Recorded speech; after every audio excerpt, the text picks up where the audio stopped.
First of all, thank you so much, Kristen, for inviting me to participate in this lecture series, and also a special thanks to Paige for coordinating all the logistics for this visit. And naturally, an enormous thank you to all of you who have come to attend today, and to those of you who are streaming the lecture online in the hopes of learning something about Spain. So Salvador Dalí lived from 1904 to 1989. His life spanned most of the 20th century, a turbulent period of Spanish history that witnessed almost unimaginable societal transformations. On the handout that you've received, the last 2 pages have some materials relating to my talk for today. And you'll see that in just the first third of the 20th century, Spain went from a monarchy to a dictatorship to a democratic republic. It then underwent an incredibly traumatic civil war that engaged the entire international community and ended in a second, even longer and even more repressive dictatorship. And then finally, in the last quarter century, Spain transitioned back into a democracy in the form of a constitutional monarchy. So there's so much that I could say about each of these different phases and developments in Spanish history. But over the next hour, I'll provide a general overview that establishes in broad strokes the socio-historical context for Dalí's work. And I hope that you'll feel inspired to delve further into Spanish history after this talk. So for your convenience, at the end of the handout, I've listed a couple resources for further reading if you're interested in the topic. Before I delve into the chronology that's outlined, I wanted to quickly say something about the photograph that I chose for the handout.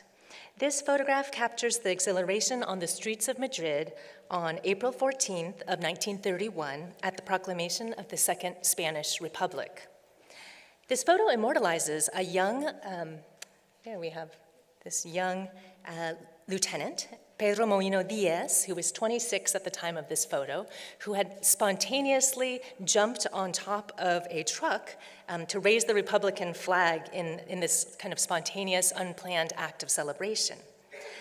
So the more obvious choice for a photograph that would be iconic of 20th century Spain would be an image from the Spanish Civil War, often referred to as the First Photogenic War. But I wanted to associate Spain not just with this national trauma, but also with these moments of collective optimism. So how did Spain arrive at this exuberant, hopeful moment that we see pictured here? And then how did the political situation devolve so irreparably afterwards? To answer these questions, we must first go back to the 1800s, when many of the dynamics that would define Spanish politics in the 20th century were first established. Most of you likely have some knowledge about the Spanish Civil War that took place between 1936 and 1939, but few people are aware that Spain actually suffered a series of civil wars throughout the previous century, and these were known as the Carlist Wars. When the Spanish king Fernando VII died in 1833, leaving his daughter Isabel, later Queen Isabel II, as the future monarch, armed conflict broke out between the so-called Carlistas, or the Carlists, who supported the king's brother Don Carlos, pictured here, and the Cristinos, or Isabelinos, who supported the widowed Queen Maria Cristina and her daughter Isabel. While the Carlists and the Cristinos, or Isabelinos, were fighting over claims to the throne, they were also fighting a culture war, which continued long past the Carlists' definitive defeat in 1876. This clash between a devoutly Catholic, absolutist, reactionary, largely rural Spain, which was represented by the Carlists, and a secular, constitutional, progressive Spain envisioned by the Cristinos and Isabelinos, and they were particularly anchored in the capital, was often described as the fraught coexistence between las dos Españas, or the two Spains. And as we will later see, the perception of an insurmountable cultural and ideological divide is going to play a huge role in the lead up to the Spanish Civil War over half a century later. Whereas the liberal forces won the Carlist Wars of the 19th century, it would be the forces of conservatism that emerged triumphant in the 20th. Another 19th century practice that would have a direct relation to the start of the Spanish Civil War was that of the pronunciamiento.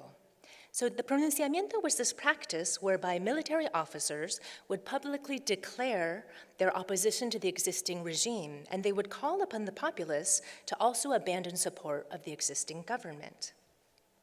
In this sense, the pronunciamiento functioned like a vote of no confidence, except that it was issued by the military rather than by any legislative body.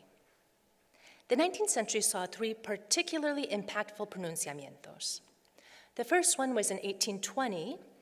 It was when the Lieutenant Colonel Rafael Riego mounted a military uprising against the absolute monarch Fernando VII, ushering in a brief period of liberal reform.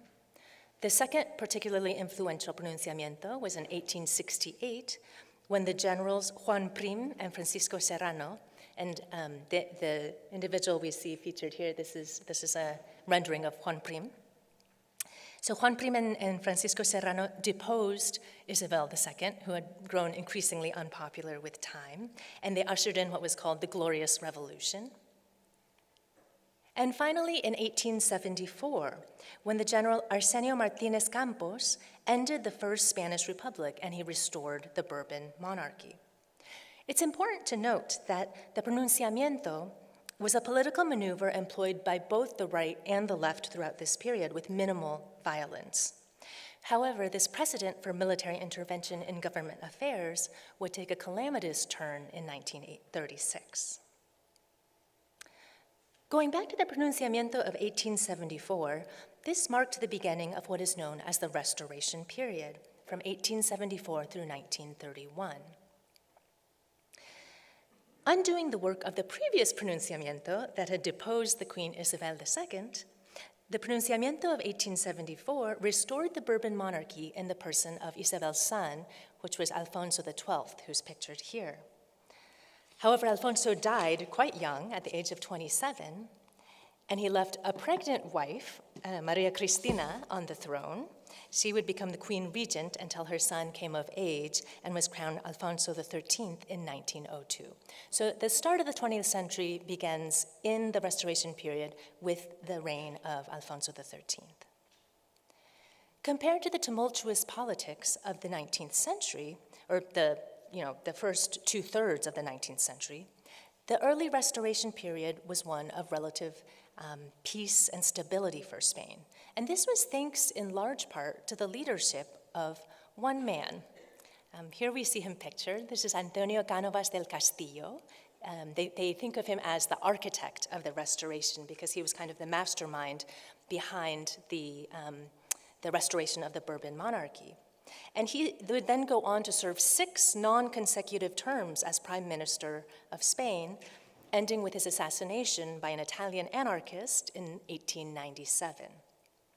So I draw attention to the fact that Cánovas del Castillo served non-consecutive terms because part of what ensured Spain's political stability during this Restoration period was the fact that it was kind of predicated on what was called the turno pacífico, or peaceful turn. And this was a previously agreed upon alternation of power between the two main political parties of the time. So we have the moderate conservative party led by Cánovas del Castillo, and his main opponent was Praxedis Mateo Sagasta, who was the leader of the Liberal Party at the time. Although these two parties, the Conservative Party and the Liberal Party, they differed in the degree of liberal reform that they hoped to advance, both parties upheld the monarchy, and they both, for all intents and practices, represented the same governing class. So in this manner, this peaceful turn, the turno pacífico, functioned to bar more radical parties, such as the Republicans, the anarchists, or the socialists, from enjoying, and these were often parties that enjoyed more support from the working classes, from ever achieving power. And many Spanish historians since the Restoration period have kind of seen that one of the causes of the downfall of the Restoration system was ultimately this inability to incorporate in some kind of productive manner the working classes. As far as how the Pacific turn or turno pacífico actually worked, It kind of was a generally corrupt government system that trickled down into local regions. And we have this system of what was known in Spain as caciquismo, where these local political bosses help to rig the elections every time there are elections. And so the king would decide what the next cabinet would be, and that information would kind of trickle out to the ministers and then locally to these party bosses who would ensure which party would win at the elections. So you can see in this table, when you're looking at these elections and when this alternation between conservatives and liberals winning seats in the government, you see almost this pendulum swing between the two, where there's a very clear victory of one side over the other, and all of this was decided from above and passed down, trickled down through these party bosses. The establishment of this peaceful turn, as corrupt as it was, did effectively stabilize Spanish politics in the first half of the Restoration period, and this facilitated the first real economic boom in modern Spanish history. So the late 1800s saw increased capitalist enterprise and speculation, foreign investment, and industrial development, especially in the Basque mining region to the north and the Catalan textile industry in the northeast. And all of this, in turn, drove urbanization, particularly in Bilbao and Barcelona.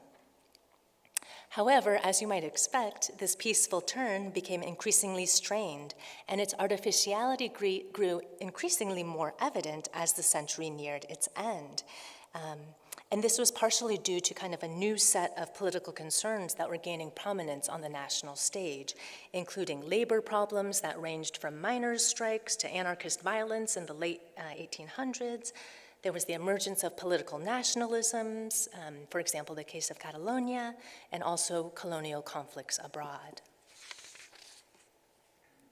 The year 1898 would mark a turning point in Spanish public opinion, and this was occasioned by Spain's defeat in the Spanish-American War and the subsequent loss of Spain's final colonies, which were, as we can see on this map, Cuba, Puerto Rico, Guam, and the Philippines. In practical terms, both the monarchy and the economy weathered these losses largely unscathed. But in the words of the historian José Álvarez Junco, and I quote him, "If there was no real crisis, there was a very acute consciousness of crisis." Contemporary Spaniards referred to the nation's defeat and the definitive loss of imperial status as el desastre, which is the disaster, and that was disaster with a capital D. And the nation underwent this severe crisis of identity that included a loss of faith in both the existing parliamentary system and also in the ruling elites, political, military, and social. And here we have a political cartoon from the time that shows Spain, the Spanish flag. Spain is kind of left in tatters while no one is looking out for Spain's interests. It's this moment of kind of utter humiliation on the world stage. And this crisis extended beyond the realm of the political as well, so it manifested itself in all kinds of ways, culturally speaking, and one of them was in relation to questions of gender. So during the post-1898 period, there was a wide swath of literature that depicted a crisis of masculinity and virility, and that kind of saw military defeat as a symptom of this effeminacy in Spanish men. During this period of collective pessimism, a group of authors emerged who would later come to be known as the generation of 1898. As a particularly influential group of public intellectuals, these individuals called attention to the ills plaguing Spanish society. And in many instances, they also proposed solutions to the perceived national decline. Contrary to what the name generation of 1898 may communicate, however, these authors did not form part of any organized movement, and they didn't belong to any specific school. They often differed substantially in terms of their literary style and their approach to Spain's problems. What they did share was kind of a common desire to shake the Spanish people out of what they perceived as this national apathy and also try to restore some semblance of national pride. So on the handouts that you see, I've listed as prominent examples 4 figures. Carmen de Burgos, Antonio Machado, Miguel de Unamuno, and Ramón María del Valle Inclán. As I previously mentioned, each of them kind of has their own style and wrote different types of literature. So Machado, for example, was primarily a poet. Carmen de Burgos wrote a lot of short fiction. Unamuno was known for both short fiction and also his essays. And then Valle Inclán wrote theater and also novels. The names that I've chosen, there's kind of an unorthodox element here because I've included Carmen de Burgos here. And traditionally, only male authors have been included as part of this literary cohort. But more recent scholarship has sought to restore the female voices that were prominent in their day. Carmen de Burgos, for example, was extremely respected and well-known during her lifetime, but they later were erased from the historical narrative. Many authors associated with the generation of '98 were heavily influenced by a movement called regenerationism, which was an intellectual and political movement that aspired to study the causes of Spanish national decline as objectively and scientifically as possible in order to propose a remedy. For regenerationists, it was commonplace to view Spain as an ailing nation and to describe any potential solutions as necessary medical interventions. One clear example of this can be found in the writing of the politician Joaquín Costa, who's pictured here. He was the most well-known representative of regenerationist thought. In a 1901 study of his titled Oligarchy and Caciquismo, which again refers to this idea of political bosses kind of running the political landscape of Spain, he famously called for the sickly Spanish nation to be personally entrusted to an iron surgeon who is well acquainted with the anatomy of the Spanish people and feels infinite compassion for them. As with many other concepts that would come back to haunt Spain in the 20th century, this idea of an iron surgeon would later be invoked to support the dictatorship of Miguel Primo de Rivera in the 1920s. Although it's important to note that this concept was not invoked by Costa himself. He was a lifelong supporter of the Spanish Republic, and he had also died by 1911, so he was not part of the group that kind of wanted to look to Primo de Rivera as this iron surgeon figure. So the death of Cánovas del Castillo, who, as we mentioned previously, was the architect of this whole restoration system, happened just prior to the Spanish defeat of 1898, and it left no obvious authority figure to deal with the fallout from the disaster, particularly since his main opponent, Práxedes Mateo Sagasta, who had been the leader of the Liberal Party, was currently being held responsible for Spanish losses. So the first 2 decades of the 20th century, we see conservative and liberal leaders alike trying to channel these regenerationist principles in an attempt to steer Spain back on course. But their governments were always felled by an inability to accommodate the disgruntled and increasingly organized working classes. One particularly salient example of this was the tragic week of 1909, which took place in Barcelona. At the time, Spain was embroiled in an armed conflict with Morocco over their mining rights, and it was going poorly for the Spanish, so the government had instated a draft to intensify Spanish efforts in Africa. But wealthy families could pay their way out of the draft and not have to perform the military service, and this was an injustice that catalyzed Catalan anarchists, socialists, and Republicans that were already on edge. In the span of a few days, workers occupied much of central Barcelona. They halted transit, and they participated in riots, strikes, and massive anti-clerical demonstrations, and particularly violent demonstrations. So here we see an image, the city was kind of literally on fire at that time. Rioters considered the Catholic Church to be complicit with the corrupt middle and upper class draft dodgers, and they burned around 100 religious buildings. So we see here an image of what that looked like at the time. The government response was in turn swift and harsh, and it was epitomized in the execution of a very well-respected anarchist teacher and propagandist, Francisco Franco. That execution kind of unleashed a wave of protests throughout Europe, and particularly Spain, which led to the collapse of the existing government. And from there on, things kind of go downhill. The following decade saw the splintering of the two main parties, the conservative and the liberal parties, who nevertheless remained at odds with one another. The antipathy between and among parties seemed impossible to dispel, and was exacerbated by personal loyalties rather than clashing reform agendas. In fact, when you look at the actual reforms that each party was proposing in that moment of the 19-teens, oftentimes it's hard to tell which of the two parties is actually moving in a more progressive direction. Within this volatile climate, Spanish neutrality in World War I was a wise decision. The effect of the war on Spain was positive in the short term. It produced a positive trade balance for the first time in Spain's modern history. But it ultimately led to spiraling inflation and further labor disputes. At the same time, the juntas militares de defensa, or defense juntas, were professional associations of military officers who appeared on the national scene with the protection of the king. Alfonso XIII was okay with these groups, and they actively started intervening in civil life, and this further destabilized the Restoration regime with shows of Praetorianism. Here we see the cover of a newspaper from 1918, including this political cartoon where we have the baby Jesus deemed a revolution, and then instead of the wise kings, we have the juntas militares that are kind of meddling in affairs.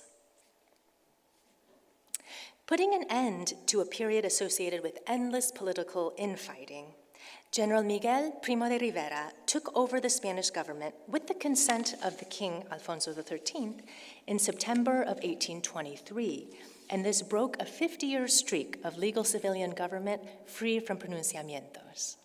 Here we see an image of the king. Alfonso XIII is on the left, and the dictator, General Primo de Rivera, is on the right. So it was an interesting takeover because there was no real coup, no real violent action since the king consented, thinking that perhaps this would straighten out Spain. Initially, Primo de Rivera enjoyed great popularity due to a collective lack of confidence in the previous parliamentary regime, but cracks soon started to show in his government. The conservative coalition known as Unión Patriótica, or the Patriotic Union, was the single political party allowed under Primo de Rivera, but it soon became dominated by the same caciques, or local party bosses, that Primo de Rivera had sworn he was going to eliminate. Additionally, his National Assembly, which had been appointed rather than elected, failed to reach any agreement on a new constitution. And moreover, the artillery officers, who should have been seen as kind of military comrades of Primo de Rivera, rebelled against his attempt to reform the promotion system within the armed forces. And then on top of all that, he additionally lost popularity with the Catalan nationalists, who had initially supported his bid for order, and the reason for this was that he had suppressed the use of Catalan. So he managed to make many enemies in the time that he was in power. An economic recession was the last straw in the court of public opinion, and Primo de Rivera abandoned Spain in January of 1930 under pressure from the king. He died 3 months later in Paris, sick, isolated, and almost universally vilified. At the same time that Spanish politics were floundering, Spanish letters were flourishing, thanks to the so-called generation of 1927, which was a group of primarily poets experimenting with avant-garde techniques. They were named the generation of 1927 because they first drew national attention at the tricentennial celebrations of the 1626 death of one of Spain's most preeminent poets, the Baroque poet Luis de Góngora. Here we see, it's an extreme close-up, but it's actually a commemorative fountain that can be found in Sevilla, where these tricentennial commemorations happened, and the generation of 1927 first came to the public's attention. Prominent figures from this generation were of these avant-garde experimental poets included Rafael Alberti and his wife Maria Teresa León. As in the case of the generation of 1898, kind of traditionally, when people talk about the generation of 1927, they tend to forget about the woman. And in the case of Alberti and Maria Teresa León, both of them were incredibly accomplished poets and public figures, and somehow with time, Maria Teresa came to be known just as Alberti's wife. And so there's been a really conscious movement in recent years to kind of recuperate her poetry and the work that she did, so that she wasn't just always in the shadow of her husband. Other prominent members of the generation of 1927 include Vicente Alexandre, who was one of Spain's Nobel Prize laureates, and probably the figure that's most internationally recognized, that was Federico Garcia Lorca. The generation of 1927 is particularly important for contextualizing Dalí's work because he spent many of his formative years in close quarters with a young Lorca, and they shared many of the same artistic influences, such as their interest in surrealism. In the early 20s, both Lorca and Dalí resided in what was called the Residencia de Estudiantes, or student residence, in Madrid. This generic name and very unassuming architecture really underplays the importance played by the Residencia de Estudiantes in the early 20th century as a cultural institution that cultivated Spain's best and brightest thinkers, writers, and artists. So just to provide a little bit of context, the Residencia at the time was really inviting a lot of individual prominent thinkers and writers that were on the forefront of kind of cultural, scientific, and artistic developments. So some examples included Marie Curie, who went to speak there, and also Albert Einstein. It was really this breeding ground for all of the best and brightest.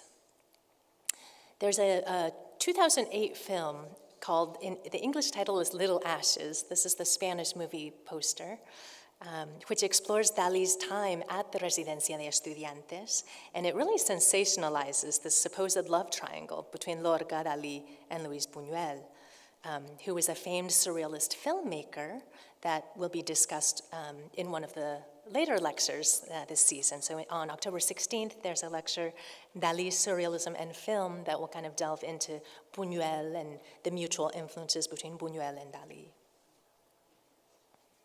Back to politics, however. With the failure of Primo de Rivera's military dictatorship in 1930, the pendulum of Spanish politics swung in the opposite direction, resulting in the declaration of the Second Spanish Republic in 1931. So as we saw with that first image that's also on the handouts, thousands of people took to the streets to celebrate the Republic's long-awaited arrival. But this unbridled hopefulness would also prove challenging for the new government because it was saddled with really unrealistic expectations from the start.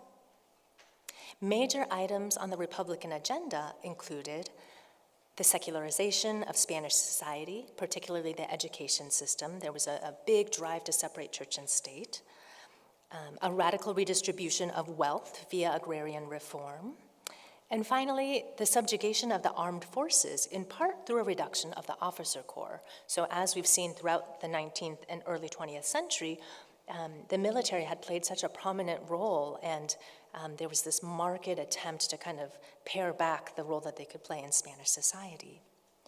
So as we can see, Republican politicians had extremely ambitious aims, but they lacked a solid plan as to how they might enact these radical reforms. And when we add on to that the fact that they were faced with kind of growing right-wing opposition from the church and more conservative factions of society, it's not hard to see why they weren't successful in implementing all their reforms. Additionally, it's worthwhile to note that Spain was in the middle of an economic depression, so there are kind of a whole series of factors that made it very difficult for the Republic to enact any of the reforms that it was hoping to. As a result of this, in 1933, a conservative government is voted into power. And the following year, the inclusion of 3 new, particularly conservative ministers to the cabinet was kind of seen as a move towards fascism by a lot of the Spanish public. These 3 ministers belonged to a coalition called SEDA, which was a Catholic coalition whose self-purported purpose was to fight for the affirmation and defense of the principles of Christian civilization. So it's kind of this very heavy-handed, very conservative Catholic ideology. And this perceived conservative extremism set off general strikes around Spain. So we see a lot of recurring patterns throughout Spanish history in this period, right, with military interventions, kind of strikes, and then really heavy-handed put-downs of the strikes. This series of strikes in 1934 grew particularly heated in Asturias, which is a mining region to the north of Spain. There, the miners rebelled, and they controlled the region for a few weeks in what was known as the Asturias Revolution. They, once again, as with kind of the pattern we see in these strikes, they also lashed out violently against the church in a kind of mass show of anti-clerical violence. To bring order to Asturias, the government called in the armed forces, most particularly the Spanish Legion, which was a unit that had served to quell colonial unrest in Africa. And we see here an image of protesting miners kind of being chaperoned or marched alongside the members of the Civil Guard. And then here we see an interesting image of the Spanish Army of Africa, as I mentioned, that was kind of airlifted into Spain to deal with this unrest. And here they are parading through the streets in kind of a show of restoration of order. But because these were troops that were generally dealing with colonial conflicts, they were kind of a particularly ruthless branch of the Spanish army. And notably, they were commanded by none other than Francisco Franco. So the military suppression of the Asturian miners was extremely harsh. It resulted in the imprisonment of 30,000 people, suspension of constitutional rights, and also massive discrimination against any and all liberals. So many historians consider this military campaign in Asturias as a prelude to the start of the Spanish Civil War, because the right had come to rely on the armed forces to guarantee civil order through violent means. And on the other side, the horrified political left began to understand the need for a united front. And so as a result of the events in Asturias, Republicans, socialists, and communists banded together to form what was called the Popular Front. Here we have an image, the Frente Popular in Spanish. With the events of Asturias from October of 1934 at the forefront of voter minds, the Popular Front won the next set of elections in 1936, and that was what triggered the coup planned by the Spanish right. So as some of you may know, on the 17th of July in 1936, a handful of generals, here are the four generals that were kind of the initial masterminds of the conservative coup, including Francisco Franco, as we see. They launched an uprising aimed to overthrow the Popular Front government and instate a military dictatorship that would impose order and contain the threat of social reform. Throughout the kind of progress of the Spanish Civil War, some of the other generals died and others kind of fell away from power, but Franco was really strategic and angling to become kind of the main face associated with the conservative cause, and he was really Machiavellian in the way that he became the most powerful figure. Unfortunately for them, these generals had really miscalculated popular support for their cause. So what they thought would be a speedy coup that would be over in a matter of days ended up extending into this 3-year civil war.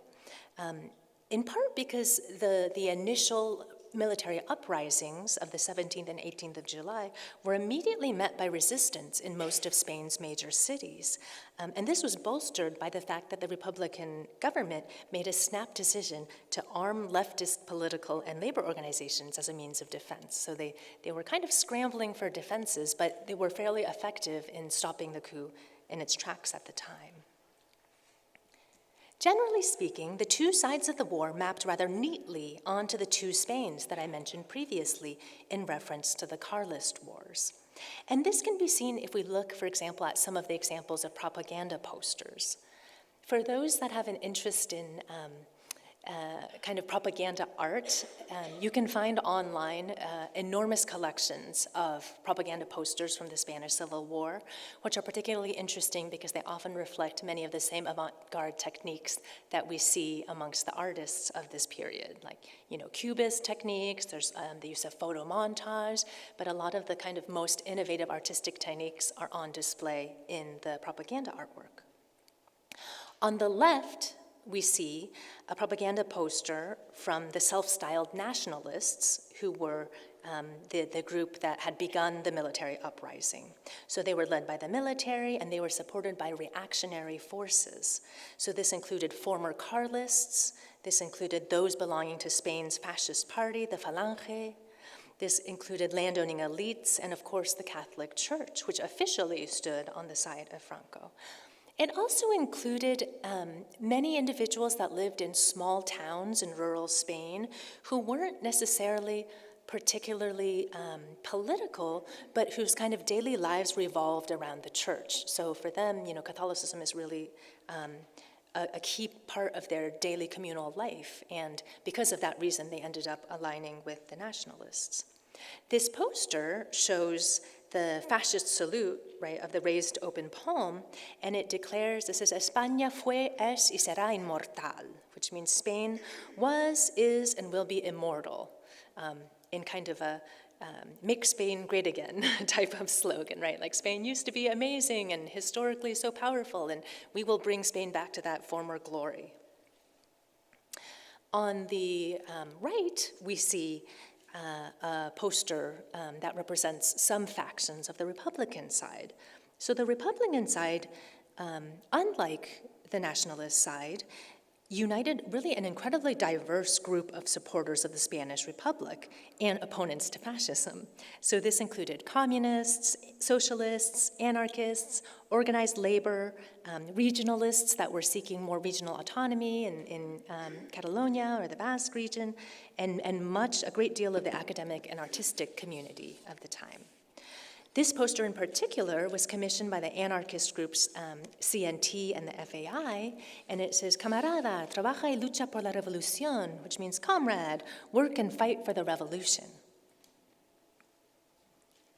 On this map here, you can see that at the start of the war, major cities and most of Andalusia, where there was an organized laboring class, supported the Republic. So on this map here, the yellow areas are the areas that initially supported the Republic in July of 1936.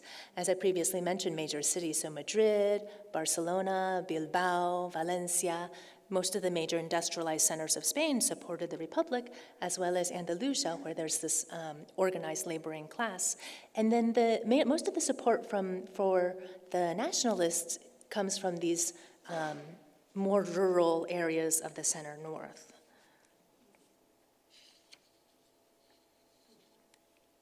At this point, the words of Antonio Machado, who is one of the poets I showed from the generation of 1898, seemed particularly prescient.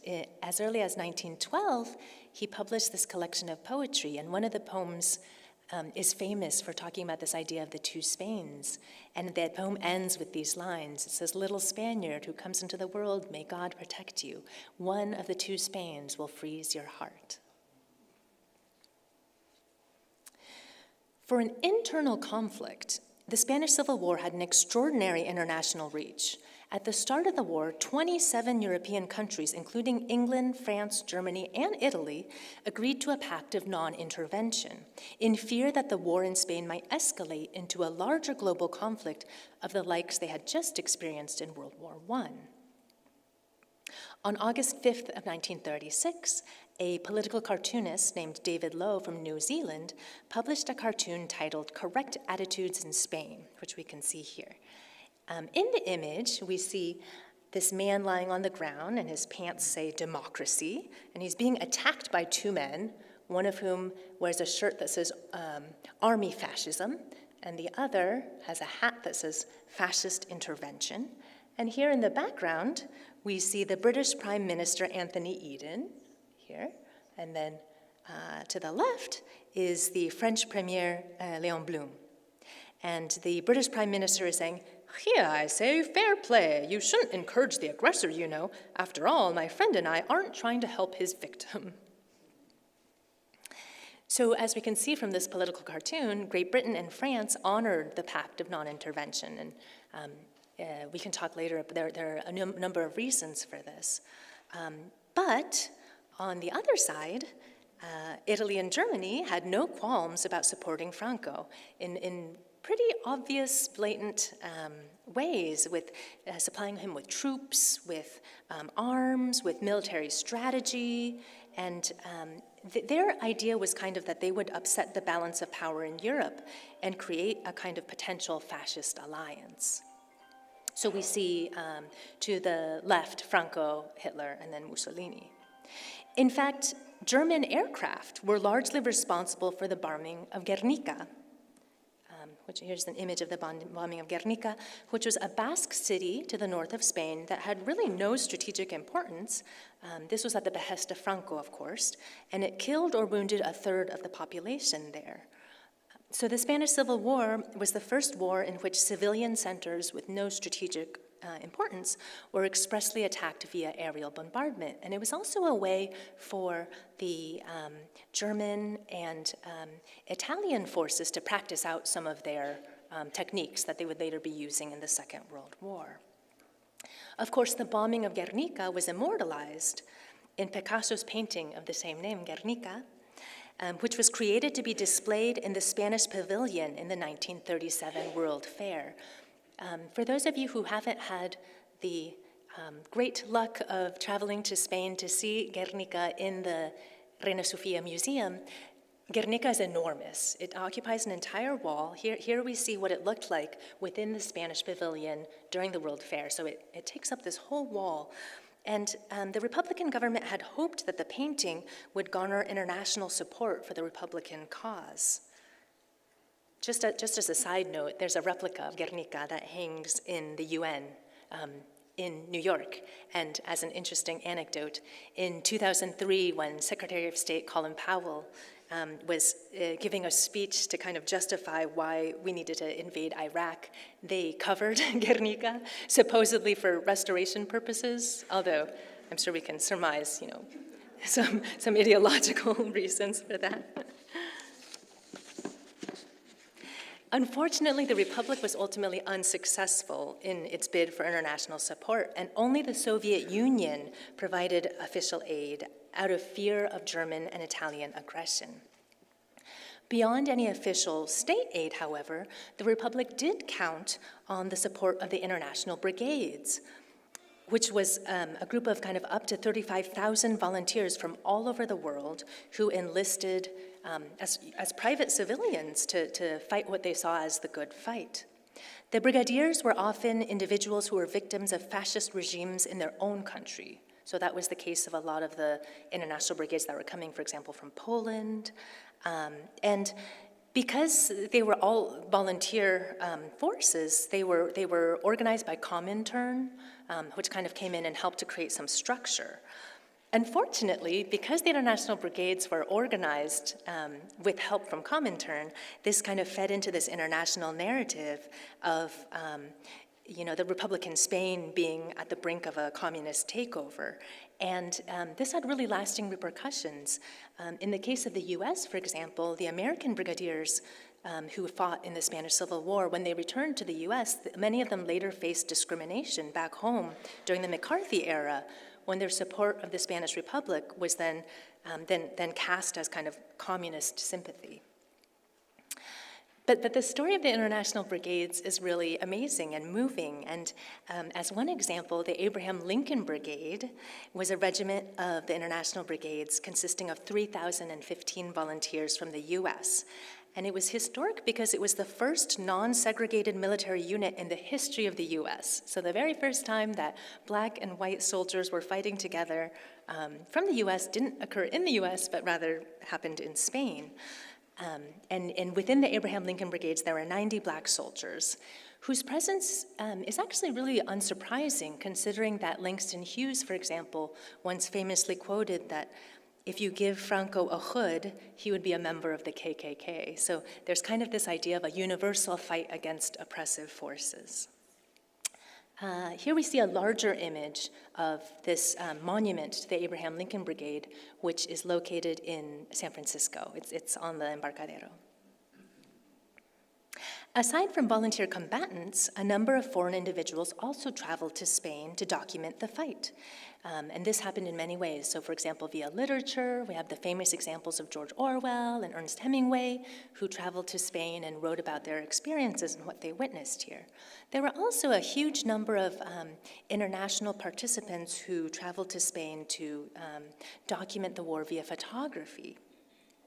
Here we see a spread from the French magazine View, and the photograph that appears here in the upper left corner is one of the most iconic images of the Spanish Civil War. It's known as Falling Militiaman by Robert Capa.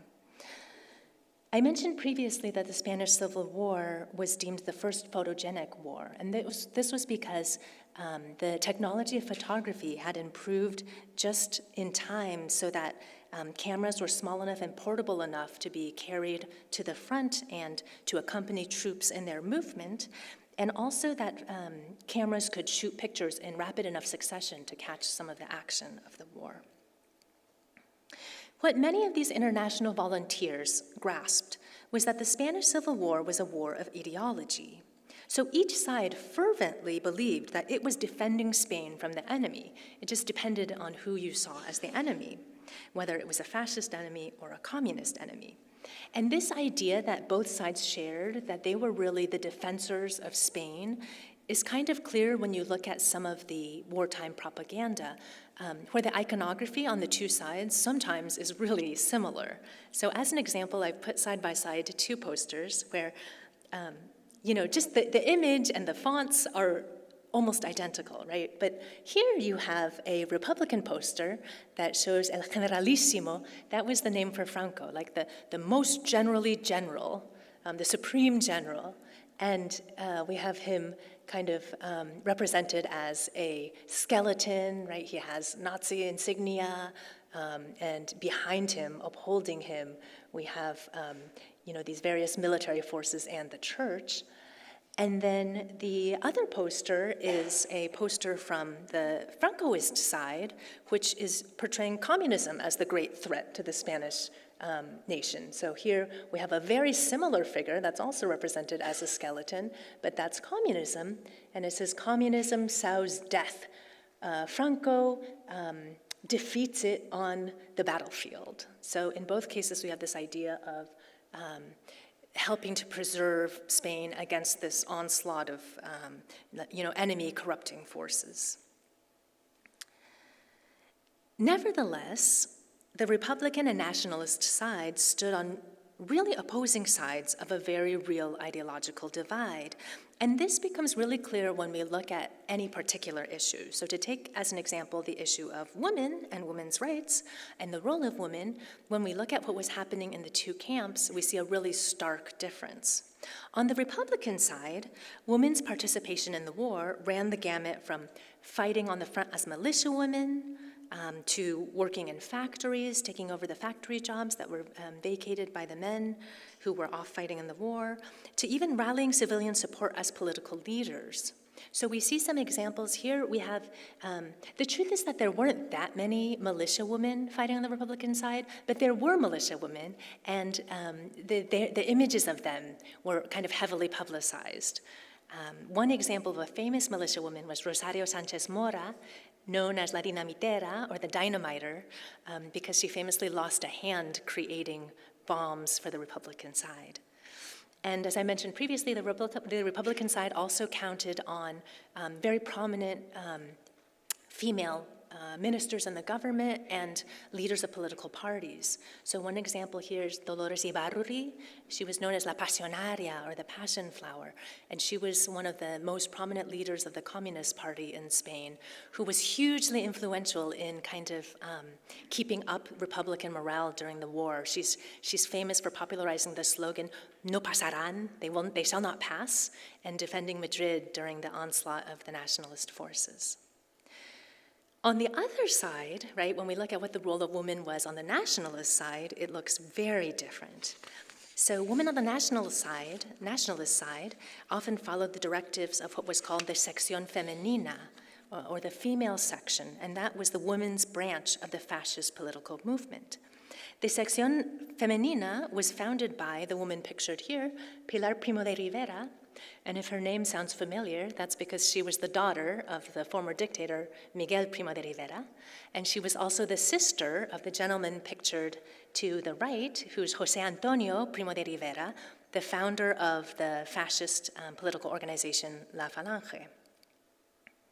While women of the sección femenina, on the nationalist side, they also aided war efforts via educational and public health campaigns and the provision of social services in rural areas, but their roles were comparatively restricted. So you won't see examples of women in government, for example, or fighting on the front lines. Here's an image of the woman of the sección femenina, so the contrast is very clear, right, with the Republican militia women. Unsurprisingly, given the lack of international support, given the lack of resources, right? So without the international support, the Republic was not receiving, did not have the ability to use its economic reserves because many of the countries that had signed the non-intervention pact wouldn't let the Republican government spend money on things like armament or troops or aid of any sort. And so Spain had really limited resources. What resources it did have often had to come from the Soviet Union, so they're passing a lot of geographical distance just to arrive in Spain, not to mention there was a naval blockade of the Italian and German forces, and so the Republican Spain was having a really hard time getting resources, including food. As the war progressed, Franco increasingly took over kind of the areas of agrarian production, and so there was a real problem with kind of starvation in Republican Spain. And then when we add to that the fact that there's very little ideological cohesion on the Republican side, it was kind of primed for a Republican defeat. So here we see a poster of the Frente Popular, the Popular Front, with these different flags representing kind of different groups that were in support of the Republic. We see the Republicans, the Catalan Independence Party, the anarchists, the Catalan people in general, and communists, and all of these groups are pretty strange bedfellows, so it's kind of unsurprising that there was a great deal of infighting during the war. As a result of all of these things, right, scarcity, political infighting, a lack of international support, Republican morale towards the end of the war was extremely low, and many civilians wanted to end the war just to be done with suffering. In fact, many of them thought it was a relief when Franco's forces finally occupied Madrid at the end of March of 1939. Here we have an image of Franco at his victory parade in May. And I wanted to show you the front page of one of the major newspapers in Spain, La Vanguardia, on the 29th of March. And the headline says, Madrid se ha incorporado a España. Madrid has been incorporated to Spain. So I wanted to show this because it's really indicative of Franco's ideology, that the idea that there's only one Spain, and that Spain is this Catholic conservative Spain, and anyone that doesn't believe in that idea is not part of Spain, right? It's not just that they're a dissenting voice within Spain, they don't even belong to the nation. So that's kind of the framework that Franco was operating off of. So as a result of kind of this idea, Republican relief would be very short-lived because the early years of Franco's dictatorship were incredibly repressive against any Republican sympathizers. In a certain sense, it seems that the Civil War didn't even end with Franco's proclamation of victory in 1939. So as the newspaper headline we saw showed, the dictator's version of Spain wholly excluded the Republicans, who were considered a corrupting force that needed to be excised from the nation or forcibly reformed. 400,000 Spaniards went into exile. So the Soviet Union and Mexico, and to a certain extent the United States, were popular destinations. And for reasons of proximity, many Spaniards crossed into France, although the life that awaited them there was full of hardship. Many of the refugees were crowded into concentration camps or placed on labor brigades, and others went on to resist Nazi aggression throughout Europe, some voluntarily, some not so much, as a continuation of their fight against fascism. But within Spain, the conditions were really no better. From 1939 to 1945, in the early years of the dictatorship, Spain experienced a white terror in which Franco attempted to cleanse society of any supposed enemies of the state. And he defined as enemies of the state Republican supporters, liberals, socialists, communists, Protestants, Jews, the gay community, the Roma, really a very, very long list of dissenters. And these groups were criminalized and then executed, imprisoned, or forced into work brigades. One prominent example of this is the Valley of the Fallen, which in 2022 was renamed the Valley of Cuelgamuros as part of a national movement to kind of recuperate historical memory and wrest it away from Francoist narratives. But this enormous monument that was commissioned by Franco as a commemoration of what he saw as a crusade against the left was constructed in large part by forced labor from Republican war prisoners. Another element of Franco's crusade against the left was he had a campaign that stole babies from politically unfit mothers, and they would be rehomed with families loyal to the regime. So at least 30,000 babies were taken from Republican mothers. Of course, these things, execution, imprisonment, forced labor, involuntary separation of families, these were all extremely drastic measures employed against the Republicans. But even in everyday life, those who had opposed the nationalist cause were treated as second-class citizens and subjected to systematic discrimination. So one example of this was that after the Civil War, a quarter of all the educators in Spain, from elementary through university levels, lost their jobs due to their political leanings. Still reeling from the destruction of the war, Spain remained neutral in World War II.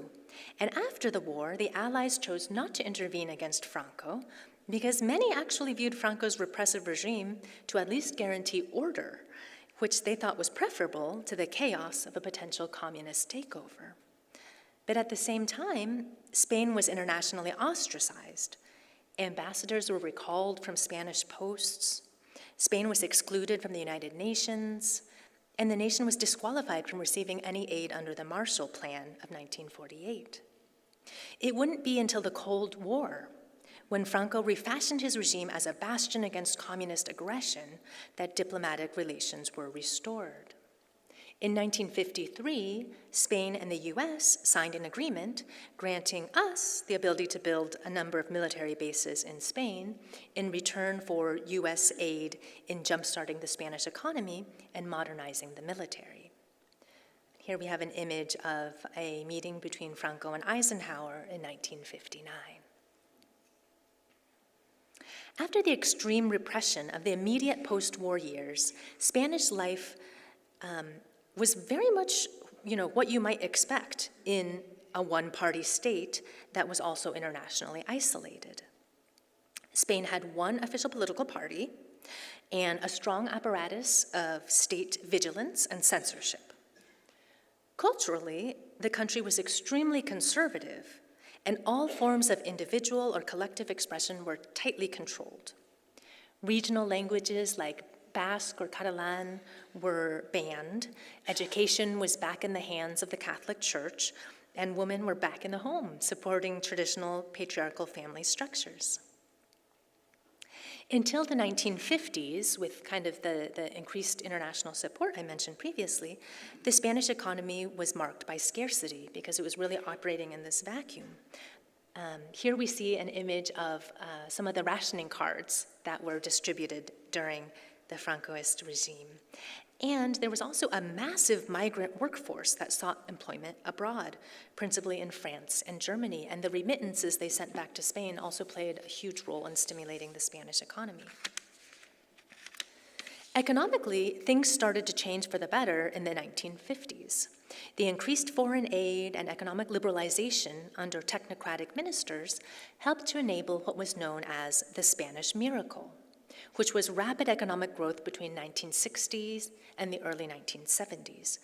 During this period, the GDP rose at an average annual rate of 7.2%, and the nation transitioned from an agrarian economy to an industrial one. Part of this economic growth was also due to an enormously successful campaign to attract tourism to Spain. So it was during this time of the 50s and the 60s when the slogan, "Spain is different," took root as part of the Francoist agenda to boost foreign visitors. Here we have examples of a whole series of posters touting, "Spain is different, visit Spain." From this same period, the Iberia Airlines capitalized on kind of this trend, and they also produced an iconic series of posters that promote really the most stereotypical elements of Spanish culture. We see flamenco, we see bullfighting, we see people kind of enjoying life, dancing, and nobody's working, of course. These campaigns were really massively successful. So tourism to Spain really boomed in the 60s and led to kind of the development of certain coastal communities where tourism was one of the key drivers of the economy. So as I mentioned, it really boosted the economy, but this tourism also exposed the Spanish citizenry to more liberal tendencies in the rest of Europe. So as an example, the first bikini that was spotted in Spain was in 1948, and it was sported by a French woman, which of course we can contrast with the situation of women under Francoism. Here we have a very real publication, I show this to my students sometimes, of the Sección Femenina, the feminine section, which was the women's branch, right, of Franco's political movement, and it's basically telling women which are the parts of the home that they need to clean before their husbands arrive home. So the last sentence there says, "Levanta libros de escuela, juguetes, etc. y limpia con un plumero las mesas." So make sure before your husband gets back, you clean up your kids' school books and their toys, and then use a feather duster on the tables. And of course, we have this image of this impeccable woman wearing a white dress to do house cleaning with, her perfectly coiffed hair. By the late 1960s, as Franco's health began to decline, the writing was really on the wall that Spain was primed to return to a democracy. In 1969, Franco finalized a plan to eventually transfer power to Juan Carlos I, who was the heir to the Spanish Bourbon dynasty.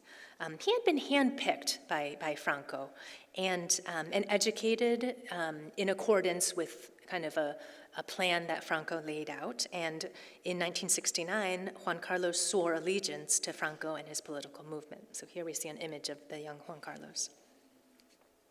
With Franco's death in 1975, the transition to democracy began in earnest. So the following decade is known in Spain as the transition, with a capital T, as the nation moved from a dictatorship to a constitutional monarchy with political pluralism, representative democracy, and cultural freedom. The end date of the transition remains under debate because people kind of establish the end depending on different markers. So some of the potential markers that democracy had been successfully restored include the first post-dictatorial democratic elections in 1977, the ratification of a new constitution in 1978, the first elections that were actually won by the opposition, the PSOE, which is the Socialist Party of Spain, in 1982, or the entrance of Spain into the European Economic Community in 1986. Unfortunately, this peaceful transfer of power was predicated on an unstated pacto del olvido, or pact of forgetting. To avoid reopening old wounds, the government, much of which was run by the same ministers who had served Franco, urged the populace to look ahead rather than look backwards. So they kind of closed off any public fora for discussing the Spanish Civil War. And they passed an amnesty law in 1977, And the intent was to exonerate political prisoners from the Francoist era, but the amnesty law, in fact, was extended to grant impunity to those who had participated in war crimes on the side of Franco, so that to this day, no Franco-era war crimes or crimes against humanity can be brought before a court in Spain. In 2012, the High Commissioner for Human Rights asked Spain, of the United Nations, asked Spain to repeal the law, but it still remains in effect. So half a century after Franco's death, Spain is still embroiled in attempts to bring the perpetrators of war crimes to justice. For those of you who are interested in this particular topic, Almudena Carracedo and Robert Bahar made this amazing documentary in 2018, which is called The Silence of Others, that I believe is available via different streaming services and might also be available at different public libraries. But I would like to end this lecture on a happier note. So as Spain made its transition to democracy in the 1980s, a generation of youth were able to express itself freely in a way that had not been possible for almost 40 years. A countercultural movement named the Movida Madrileña surged in the bars and discos of Madrid with heavy doses of sex, drugs, rock and roll, and gender bending. And here so compare this image with what life looked like under Franco, and it's really a stark contrast. Pedro Almodóvar, who is probably Spain's most famous filmmaker today, came of age during this period, and a lot of his early films from the 80s reflect the zeitgeist of this era. In perhaps what is an unexpected twist, but possibly my favorite part about the Movida Madrileña, is that the mayor of Madrid, Enrique Tierno Galván, who was in his 70s, he embraced the Movida. And here you see him on the cover of a magazine that says, "Something more than a mayor, Tierno is the leader of the Movida." And he embraced the Movida Madrileña as a sign of modernity in Spain, and specifically in Madrid. So he was incredibly beloved, and when he passed away, there was a mass mourning of individuals who had belonged to this generation that saw this 70-year-old man embracing the social changes that came with the end of the dictatorship. So that is all that I have to present for you. I am happy to answer any questions about any of the material.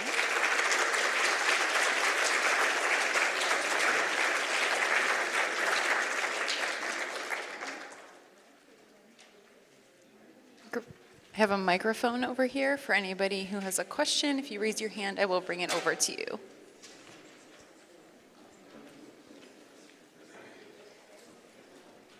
Oh, just 1 second. Oh, 1 second, and I will bring you the microphone. I think I can be louder. We have folks online, so we would like to get the. Can I just squeeze past these? Okay. The question is more of a comment. Sorry, do you mind? Sure. The question is more of a comment. I was a student in Spain in 1976 and was there for the first elections, et cetera. The interesting part of the Franco, I think, era is that, as you said, every year people were a little richer, people lived a little better. Things were changing little by little in Spain. The also interesting is that the last few years of the Franco regime,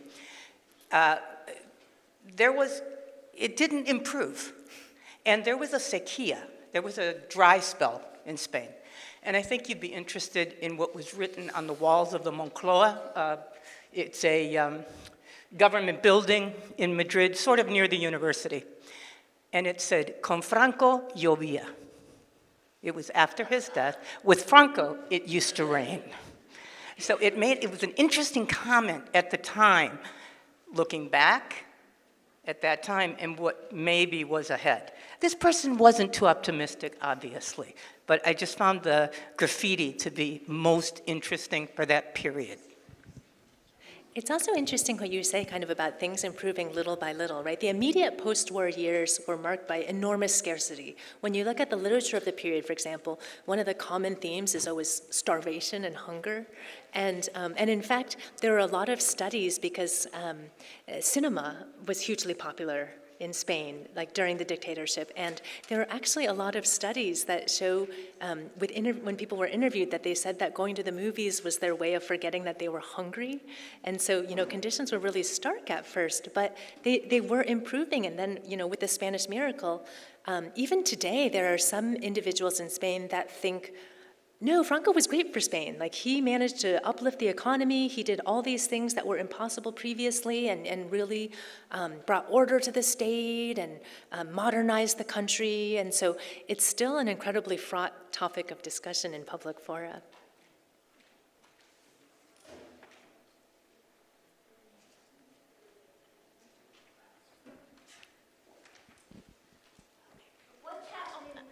Right here.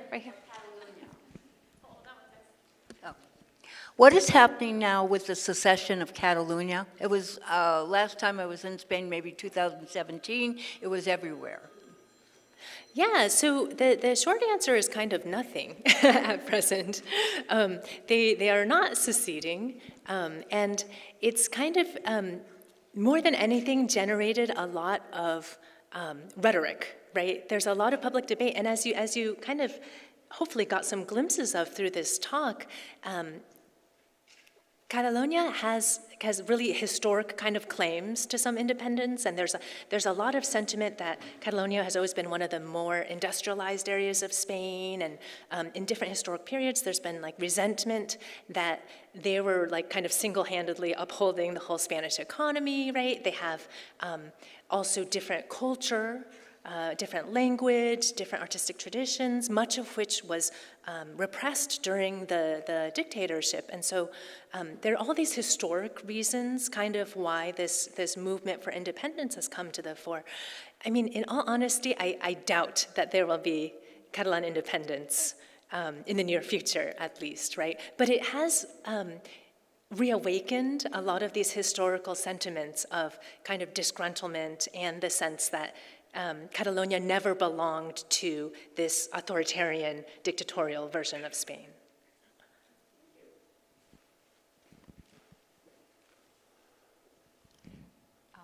You showed these three men earlier from the movie, so Dalí, Lorca, and Buñuel.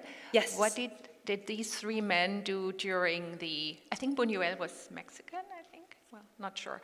Anyway, so what did these three men do during the Civil War, and what did they do during the dictatorship of Franco?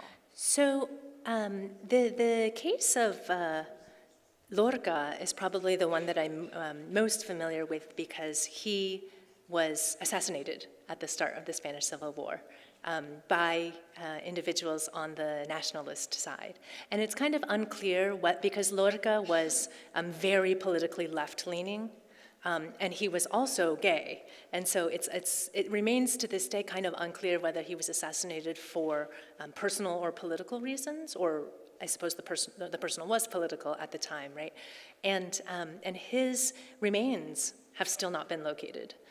And so periodically we see in the Spanish media kind of attempts to exhume what may or may not be his remains, but to this day they haven't located his remains. And so he has become kind of iconic of the generation of individuals who were victims of the Spanish Civil War and violence from the nationalist side, but who have not been able to have some kind of closure, right, when even kind of the remains haven't yet been located. And the truth is that I'm not very as familiar with the stories of Dalí and Buñuel, but I believe that will likely be touched upon in some of the later lectures in the series.